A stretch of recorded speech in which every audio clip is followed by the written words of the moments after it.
Hello everyone, myself Gautam Ajugya. I am a BTech first year student at Dhirubhai Ambani Institute of Information Communication Technology, Gandhinagar, Gujarat. In this video, I am going to discuss about my discrete mathematics project which is on Hamming codes. In this video, I will explain following things. First one is the application of Hamming codes. Second one is the importance of Hamming codes. And next we see algorithms of Hamming codes. In general, we see encoding and decoding algorithm. At the last we see my software product code and its simulations results. So let's get started. First is the application part. Hamming code is mainly used in telecommunication and cellular data networks. Hamming code is basically error correcting codes which mostly used in the storage devices and high speed modems. If this basic diagram shows the communication model, and this diagram also shows the other applications of Hamming codes. This is a diagramic representation how the Hamming encoding and decoding works. At the last we see the software product on this diagram. So now let's understand the real life example of Hamming codes and its important and see. So let's see what happened if we transmit the message without coding. Here is a conversation between girlfriend and boyfriend. You can see GF sends you want to a kiss, but because of noise interference, boyfriend received some other message. So why boy replied this type of message? What the fuck? Are you a snake? Because we sent the message without Hamming code. So because of noise interference, kiss become hiss. So now you can understand the importance of Hamming code. And you can see the second case. In this you can see message transmission with the Hamming codes. So now girlfriend. So now boy looks a little bit happy because blah blah blah. So in conclusion, we said that Hamming code is the most important part of the communication because without encoding your message to your audience, you shall never achieve the true goal of communication. So now let's move on the algorithm part. Yes, there are mainly two types of channel codes, namely block codes and convolution codes. There are many difference between block codes and convolution code are based on their structures. So first we see the encoding algorithm in Hamming codes. This involves the below steps. First one is deciding the position of parity bits, and second one is calculating the values of these parity bits. After embedding parity bits with the message, it's sent to the user. This figure shows the basic diagrammatic representation of Hamming codes. So first let's understand the first step which is deciding the correct position for parity bits. Parity bits should be placed at the bit position of power to the 2. For example 1, 2, 4, 8, 7 etc. In this project we mainly focus on to the 4/7 Hamming codes. So it contains 3 parity bits and it should be placed on to the position of 1, 2 and 4. And now the second step is calculation of the values of the parity bits. There are mainly two types of parities, even parities and odd parities. In Hamming code we mainly focus on the even parity check bits. P1 is a parity bit for every data bit in position whose binary representation as 1 in the less significant position for including like 1, 3, 5, 7, 9. In bit Hamming code, the positions are 3, 5 and 7. P2 is the parity bit for every data bits in position whose binary representation has 1 in the position 2 from right, not including 2 like 3, 6, 7, 10 and 11. In 7-bit Hamming codes, that position are 3, 6 and 7. P3 is the parity bit for every bit in position whose binary representation has 1 in the position 3 from right, now include 4 like 5, 7, 12, 15. In 7-bit Hamming code the position are 5, 6 and 6. This is the example of Hamming encoding. You can see there. Now let's move on to the decoding algorithm in Hamming codes. It's also called a process of decryption of message. Receiver gets incoming message which required to perform recalculation to find and correct errors. The recalculation process is done in this following step. First step is parity checking and second one is error detection and correction. Parity checking. In parity checking, parity bits are calculated based upon the data bits and using the same rule R during when we generate these parity bits.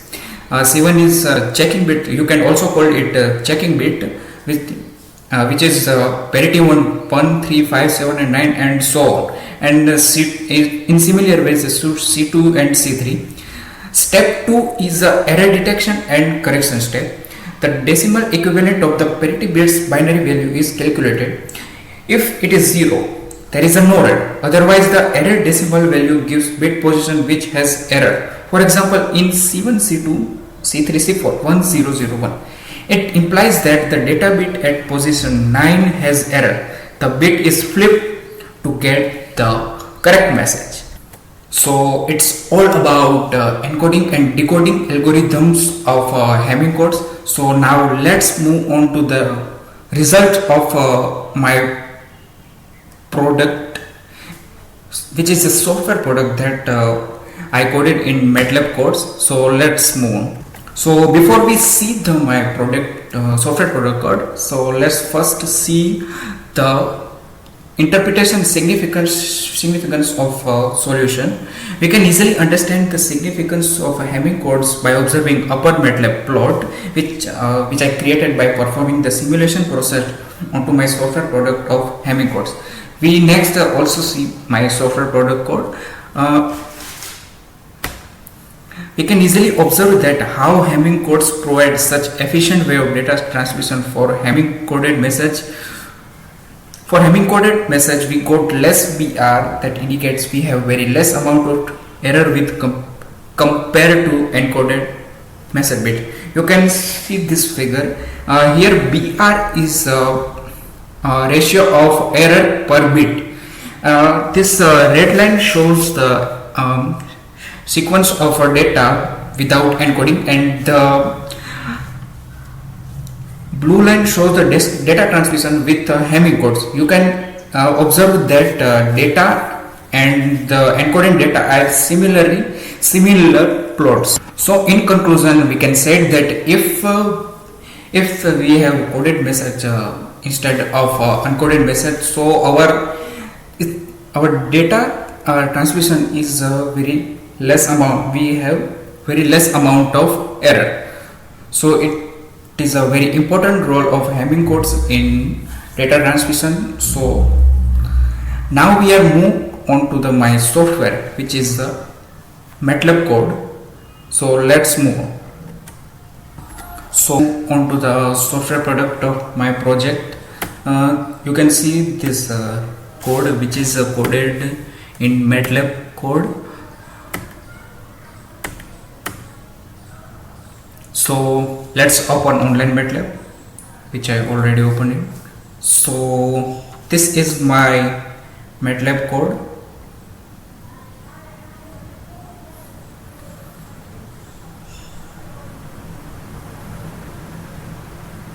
So first let's run it and see what is the output.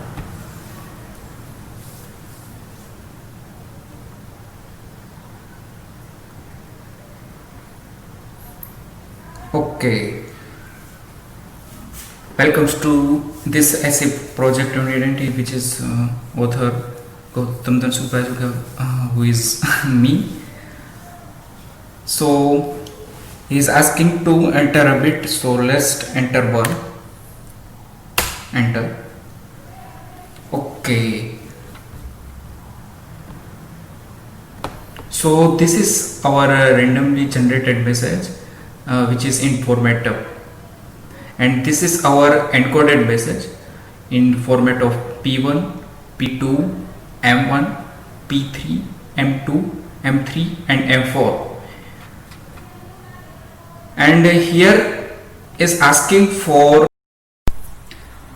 Sorry guys for inconvenience. Actually, I am using when I came to record my video, which gives 10 minutes of free trial. So my last session is closed, and this is a new session. So let's continue our video.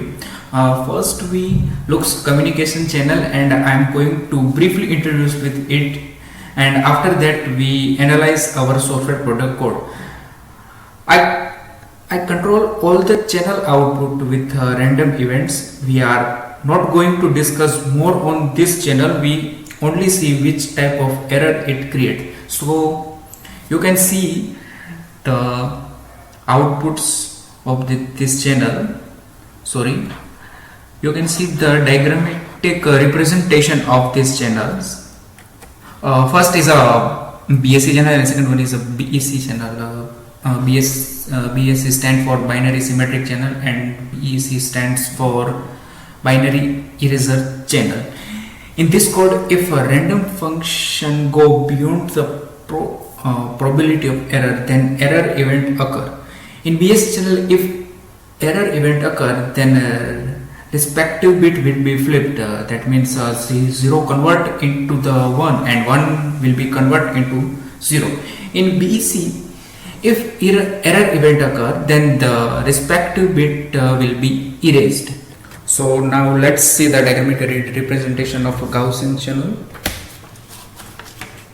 Yes, Gaussian channel is a real world example of channel which are basically controlled by voltage level of digital inputs. I think binary inputs 0 and 1. You can see this figure of Gaussian noise channel.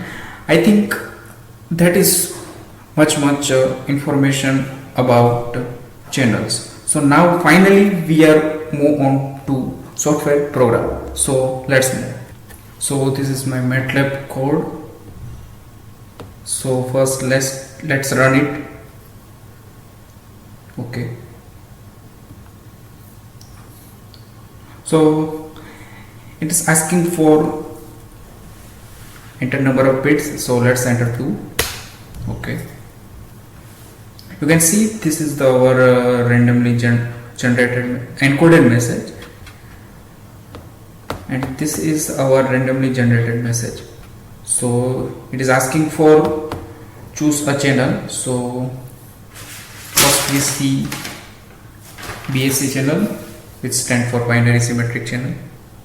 Enter 1.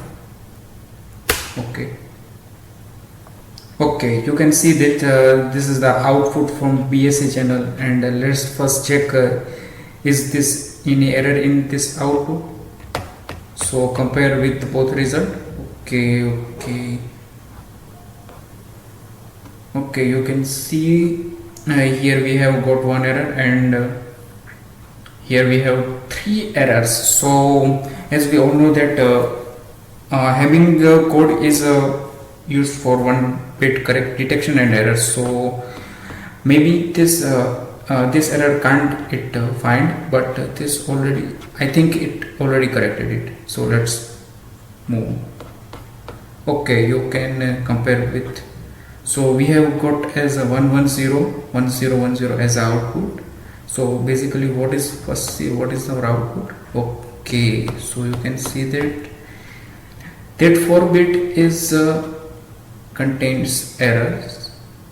Okay, so can't find it, but for this 4 bit it gives correct output. Yes. So basically thing is that Hamming code is used to correct detect and correct 1 bit of error. It not used for the bit message content 2 and more than errors. Okay, so let's further run it. Okay, so enter number of bits 2.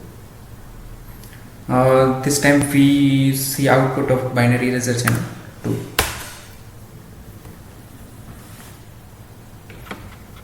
Okay,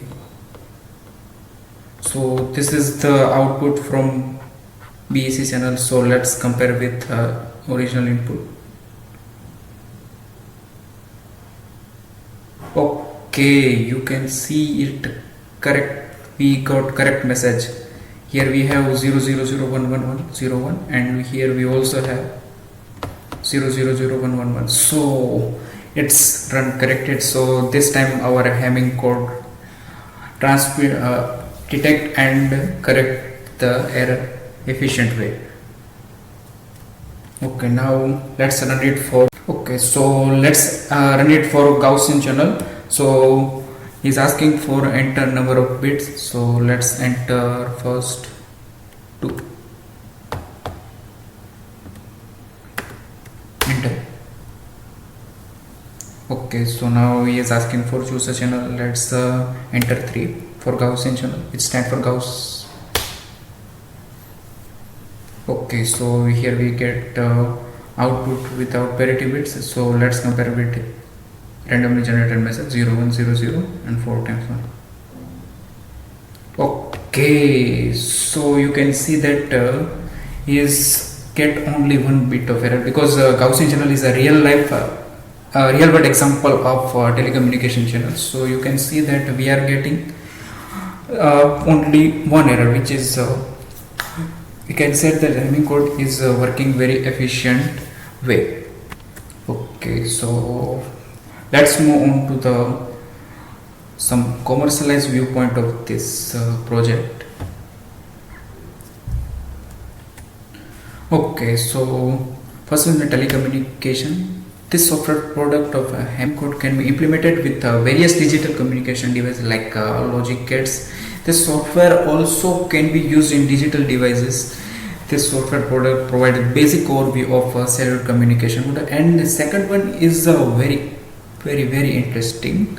Generalized DNA barcode design based on Hamming codes.